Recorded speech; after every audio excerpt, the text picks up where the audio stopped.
بسم اللہ الرحمن الرحیم۔ صحابہ کرام میں خوش نصیب اور عظیم نابینا صحابی جن کی شان میں اللہ پاک نے قرآن پاک کی آیات نازل فرمائیں اور جن کو مؤذن رسول صلی اللہ علیہ وآلہ وسلم ہونے کا بھی اعزاز حاصل ہے، یہ عظیم المرتبت شخصیت حضرت عبداللہ ابن مکتوم رضی اللہ تعالی عنہ کی ہے۔ حضرت عبداللہ ابن مکتوم رضی اللہ تعالی عنہ مکی اور قریشی ہیں۔ آپ رسول اللہ صلی اللہ علیہ وآلہ وسلم کے قریبی رشتہ دار ہیں۔ آپ ام المومنین حضرت سیدہ خدیجۃ الکبریٰ رضی اللہ تعالی عنہا کے ماموزاد بھائی تھے۔ ان کا باپ قیس بن زید تھا اور ماں کا نام عاتقہ بنت عبداللہ تھا۔ حضرت عبداللہ ابن مکتوم رضی اللہ تعالی عنہ نے دل کی آنکھوں سے وادی مکہ معظمہ میں اسلام کی نورانی کرنوں کا مشاہدہ کیا۔ اللہ سبحانہ و تعالی نے اپنے فضل و کرم سے اسلام کے لیے ان کا سینہ کھول دیا۔ آپ بھی ان صحابہ کرام میں سے ہیں جنہوں نے اسلام قبول کرنے میں سبقت حاصل کی۔ تحریک اسلامی کے ابتدائی دور میں صحابہ کرام کو جن مشکلات سے دوچار ہونا پڑا، جناب عبداللہ ابن مکتوم نے بھی خندہ پیشانی سے ان مشکلات کا سامنا کیا۔ آزمائش کے اس نازک وقت میں آپ کے پائے استقلال میں کوئی کمی نہ آئی۔ رسول اکرم صلی اللہ علیہ وآلہ وسلم کی خدمت اقدس میں رہتے ہوئے قرآن حکیم کو حفظ کرنے کی سعادت حاصل ہوئی۔ ان دنوں سرور عالم صلی اللہ علیہ وآلہ وسلم کی دلی تمنا تھی کہ کسی طرح سرداران قریش حلقہ بگوش اسلام ہو جائیں۔ ایک مرتبہ عتبہ بن ربیعہ، عمرو بن حشام، امیہ بن خلف، ولید بن مغیرہ رسول معظم صلی اللہ علیہ وآلہ وسلم کے پاس بیٹھے ہوئے تھے اور آپ صلی اللہ علیہ وآلہ وسلم انہیں اسلام کی دعوت دے رہے تھے، اور دل میں یہی شوق اور طلب تھی کہ یہ لوگ دعوت اسلام کو قبول کر لیں تاکہ میرے جانثار صحابہ ان کی اذیتوں سے بچ جائیں۔ محفل جمی ہوئی تھی، وہ ہمتن گوش اسلام کا پیغام سن رہے تھے۔ اسی دوران حضرت عبداللہ ابن مکتوم رضی اللہ تعالی عنہ وہاں پہنچ گئے۔ آتے ہی رسول اقدس صلی اللہ علیہ وآلہ وسلم سے قرآن مجید کی ایک آیت کا مفہوم دریافت کرنے لگے۔ یہ انداز دیکھ کر رسول اللہ صلی اللہ علیہ وآلہ وسلم ظاہری طور پر انہیں نظر انداز کرتے ہوئے سرداران قریش کی طرف ہی پوری طرح متوجہ رہے۔ دل میں یہی لگن تھی کہ یہ اسلام قبول کر لیں، دین اسلام کو غلبہ حاصل ہو اور دعوت اسلام پروان چڑھے۔ جب محفل برخاست ہوئی تو آپ صلی اللہ علیہ وآلہ وسلم نے ابھی گھر جانے کا ارادہ ہی کیا تھا کہ آپ صلی اللہ علیہ وآلہ وسلم پر وحی نازل ہوئی، جس کا ترجمہ ہے: ترش روح ہوئے اور بے رخی برتی اس بات پر کہ وہ نبینا ان کے پاس آ گیا۔ تمہیں کیا خبر، شاید وہ سدھر جائے یا نصیحت پر دھیان دے، اور نصیحت کرنا اس کے لیے نفع ہو جو شخص بے پرواہی برتتا ہے۔ ان کی طرف تو تم توجہ کرتے ہو، حالانکہ اگر وہ نہ سدھرے تو تم پر اس کی کیا ذمہ داری ہے؟ اور جو خود آپ کے پاس دوڑ آتا ہے اور وہ ڈر رہا ہوتا ہے، اس سے آپ بے رخی برتتے ہیں۔ ہرگز نہیں، یہ تو ایک نصیحت ہے، جس کا جی چاہے اسے قبول کر لے۔ یہ ایسے صحیفوں میں درج ہے جو مکرم ہیں، بلند مرتبہ ہیں، پاکیزہ ہیں، معزز اور نیک کاتبوں کے ہاتھ میں رہتے ہیں۔ یہ سورہ عبس کی 16 آیات حضرت عبداللہ ابن مکتوم کی شان میں نازل ہوئیں، جو آج تک پڑھی جاتی ہیں اور قیامت تک پڑھی جائیں گی۔ یہ وہی نازل ہوتے ہی رسول اللہ صلی اللہ علیہ وآلہ وسلم کے دل میں عبداللہ ابن مکتوم رضی اللہ تعالی عنہ کی محبت گھر کر گئی۔ اس کے بعد ہر محفل میں آپ صلی اللہ علیہ وآلہ وسلم ان کا خاص خیال رکھتے۔ جب بھی آپ صلی اللہ علیہ وآلہ وسلم سے ملنے آتے تو آپ ان کی عزت کرتے، اپنے قریب بٹھاتے، خیریت دریافت کرتے، اور اگر انہیں کوئی ضرورت ہوتی تو فوراً پورا کرتے۔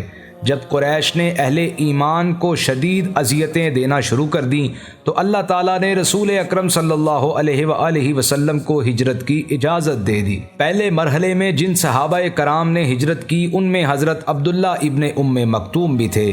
مدینہ منورہ پہنچ کر عبداللہ ابن ام مکتوم اور حضرت مصعب بن عمیر رضی اللہ تعالی عنہ نے حضور علیہ الصلاۃ والسلام کی ہدایت کے مطابق لوگوں کو قرآن مجید کی تعلیم دینا شروع کی اور دین اسلام کی دعوت پھیلانے میں ہمتاً مصروف ہو گئے، اور ان کی دعوت سے متاثر ہو کر بہت سے لوگ حلقہ بگوش اسلام ہوئے۔ جب نبی اکرم صلی اللہ علیہ وآلہ وسلم خود ہجرت کر کے مدینہ طیبہ تشریف لائے، آپ صلی اللہ علیہ وآلہ وسلم نے آتے ہی حضرت عبداللہ ابن ام مکتوم اور حضرت بلال حبشی رضی اللہ تعالی عنہ کو مستقل مؤذن مقرر کر دیا۔ دن میں 5 مرتبہ توحید کا یہ نغمہ اہلیان مدینہ کو سناتے اور انہیں کامیابی کی راہ پر گامزن ہونے کی تلقین کرتے۔ معمول یہ تھا کہ حضرت بلال رضی اللہ تعالی عنہ اذان دیتے اور حضرت عبداللہ ابن ام مکتوم تکبیر کہتے، اور بعض اوقات اس کے برعکس ہوتا، لیکن رمضان المبارک میں تو ان کی اور زیادہ شان ہوتی۔ مدینہ منورہ میں لوگ ایک کی اذان پر سحری کا کھانا تناول کرتے اور دوسرے کی اذان سے سحری کھانا بند کر دیتے۔ حضرت بلال رضی اللہ تعالی عنہ لوگوں کو بیدار کرنے کے لیے اذان دیتے اور حضرت عبداللہ ابن ام مکتوم نماز فجر کے لیے اذان دیتے، کیونکہ آپ فجر کے وقت کا خاص خیال رکھا کرتے تھے۔ عبداللہ ابن ام مکتوم رضی اللہ تعالی عنہ کی عظمت کا اندازہ آپ یہاں سے لگائیں کہ نبی اکرم صلی اللہ علیہ وآلہ وسلم نے اپنی غیر حاضری میں تقریباً 10 مرتبہ انہیں مدینہ منورہ کا نگران مقرر کیا، اور ایک مرتبہ ڈیوٹی اس وقت ان کے سپرد کی جب آپ صلی اللہ علیہ وآلہ وسلم فتح مکہ کے لیے روانہ ہوئے۔ غزوہ بدر کے بعد اللہ سبحانہ و تعالی نے مجاہدین بدر کی شان میں چند آیات نازل کیں اور گھر میں بیٹھے رہنے والوں پر انہیں بہت زیادہ فضیلت دی گئی، تاکہ مجاہدین میدان جنگ میں بڑھ چڑھ کر حصہ لیں اور گھر میں بیٹھے رہنے والے اپنی عادت کو ناپسند کرتے ہوئے ترک کر دیں۔ یہ آیات سن کر حضرت عبداللہ ابن ام مکتوم بڑے غمگین ہوئے اور انہیں شرکت جہاد کے اعزاز سے محرومی بڑی دشوار محسوس ہوئی۔ فوراً خدمت اقدس میں حاضر ہو کر عرض کی، یا رسول اللہ صلی اللہ علیہ وآلہ وسلم، اگر میں معذور نہ ہوتا تو ضرور جہاد میں شریک ہوتا۔ حضور، ہم تو جہاد کی فضیلت سے محروم ہو گئے۔ پھر اس افسردگی کے عالم میں بے ساختہ ان کی زبان سے یہ دعائیہ کلمات نکلے، الہی میرے عذر کو پیش نظر رکھتے ہوئے اپنا حکم نازل فرما۔ اللہ تعالیٰ نے آپ کے دل سے نکلی ہوئی دعا کو فوراً قبول کر لیا۔ کاتب وحی حضرت زید بن ثابت رضی اللہ تعالیٰ عنہ فرماتے ہیں کہ ایک روز میں رسول اکرم صلی اللہ علیہ وآلہ وسلم کی خدمت اقدس میں بیٹھا ہوا تھا۔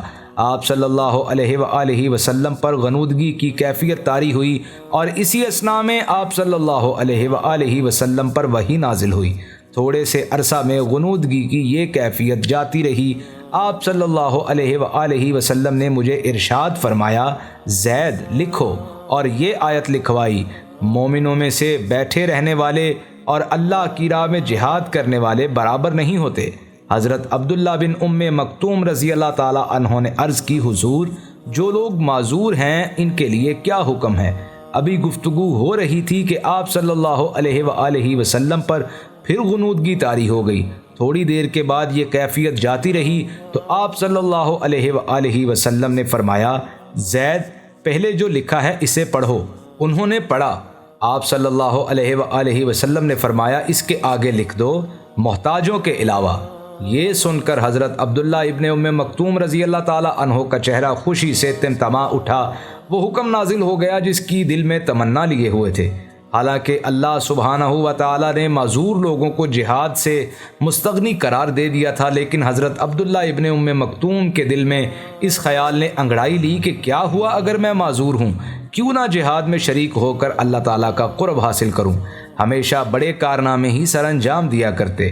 اس دن کے بعد ہمیشہ ان کی یہی کوشش رہی کہ کوئی غزوہ ان سے نہ چھوٹے۔ میدان قتال میں انہوں نے اپنے ذمہ خود ایک کام لے لیا تھا۔ آپ فرمایا کرتے تھے کہ میدان جنگ میں مجھے لشکر اسلام کا جھنڈا پکڑا دیا کرو، چونکہ میں دیکھنے سے معذور ہوں، لہٰذا ایک ہی جگہ جم کر کھڑا رہوں گا۔ اور حتی الامکان اسلامی جھنڈے کو سرنگوں نہیں ہونے دوں گا۔ 14 ہجری میں حضرت عمر بن خطاب رضی اللہ تعالی عنہ نے دشمنان اسلام کو صفحہ ہستی سے مٹانے کے لیے ایک بہت بڑی یلغار کا پروگرام ترتیب دیا۔ آپ رضی اللہ تعالی عنہ نے تمام گورنروں کے نام یہ حکم نامہ جاری کیا: تمہارے علاقہ میں جس کسی کے پاس ہتھیار، سواری یا جہاد کے سلسلہ میں کوئی تجویز ہو تو اسے فوراً اپنی نگرانی میں میرے پاس بھیج دو۔ فاروق اعظم رضی اللہ تعالی عنہ کی آواز پر لبیک کہتے ہوئے چاروں طرف سے مسلمان فوج در فوج مدینہ طیبہ میں پہنچتے شروع ہو گئے۔ ان مجاہدین میں حضرت عبداللہ ابن ام مکتوم رضی اللہ تعالی عنہ بھی تھے۔ مسلمانوں کے اس لشکر جرار کی کمان ایک عظیم جرنیل حضرت سعد بن ابی وقاص رضی اللہ تعالی عنہ کے سپرد کر دی گئی اور انہیں جنگی نقطہ نگاہ سے چند ہدایات دے کر اس مشن پر روانہ کر دیا گیا۔ جب یہ لشکر اسلام قادسیہ پہنچا تو جناب عبداللہ ابن ام مکتوم رضی اللہ تعالی عنہ زرہ پہنے ہوئے نمودار ہوئے، میدان جنگ میں جھنڈا تھامنے کے لیے پیشکش کی اور فرمایا کہ میں آخری دم تک اسے تھامے رکھوں گا۔ 3 روز تک بڑی شدت سے لڑائی جاری رہی۔ طرفین کی جانب سے اس قدر تابڑ توڑ حملے ہو رہے تھے کہ تاریخ میں اس کی مثال نہیں ملتی۔ تیسرے روز ایک بڑے زوردار حملے کے بعد جنگ کا نقشہ ہی بدل گیا۔ اس میدان میں مسلمانوں کو غلبہ حاصل ہوا اور سرزمین شرک میں توحید کا جھنڈا لہرانے لگا۔ اس فتح و کامرانی کی قیمت سینکڑوں شہداء کی صورت میں ادا کرنی پڑی اور عظیم المرتبت شہداء میں حضرت عبداللہ ابن ام مکتوم رضی اللہ تعالی عنہ بھی شامل تھے۔ آپ رضی اللہ تعالی عنہ اس حالت میں شہید ہو کر گرے کہ اسلامی جھنڈا آپ کے بازوؤں کی گرفت میں تھا۔ اللہ تعالیٰ ان پر کروڑوں رحمتیں نازل فرمائے اور ہمیں ان کی سیرت سے رہنمائی لینے کی توفیق مرحمت فرمائے۔ آمین ثم آمین۔